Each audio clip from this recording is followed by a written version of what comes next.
Leurs routes se sont croisées ici, derrière les murs de la prison de Cesse. Pendant 2 mois l'été dernier, les 2 hommes sont incarcérés côte à côte. À travers les barreaux, Cédric Jubilard et son ancien codétenu, un homme surnommé Marco, s'échangent des confidences.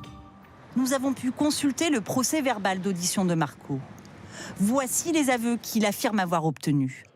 Cédric est parti chercher son chargeur hors de la chambre. Là, il a vu Delphine dans le canapé en train d'envoyer des messages à son amant. Après, il a dit qu'il a vrillé. Il a dit « je m'en suis débarrassé ».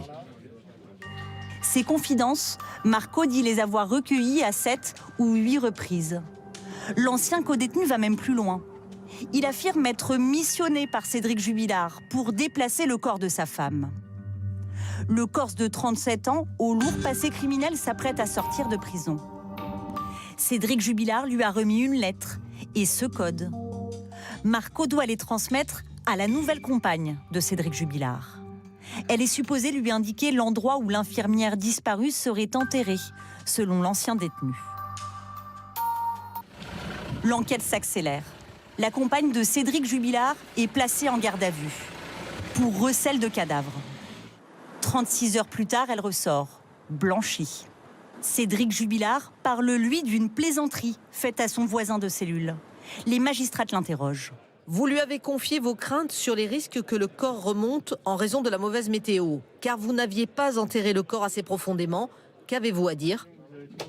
On était en train de se raconter des blagues. Et d'un coup, il est revenu à la charge avec ce que j'ai fait du corps. Je lui ai dit « j'ai mis le corps près de la ferme qui a brûlé ».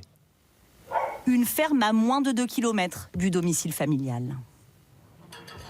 Elle est fouillée de fond en comble. Aucune trace de l'infirmière disparue. L'avocat de Cédric Jubilard y voit la preuve d'accusations fantaisistes contre son client. Le terrain a été retourné. Il y a eu des semaines de recherche.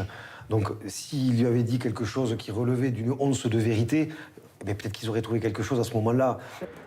Pour l'avocat de l'oncle de Delphine Jubilard, d'autres arguments permettent de dire que le témoignage de Marco reste crédible. Lorsque Cédric va faire ses aveux à cet ancien codétenu, il va donner des éléments extrêmement précis du dossier dont personne n'a connaissance, qui nous permettent de réaliser que Cédric est dans une attitude d'aveu, de confession.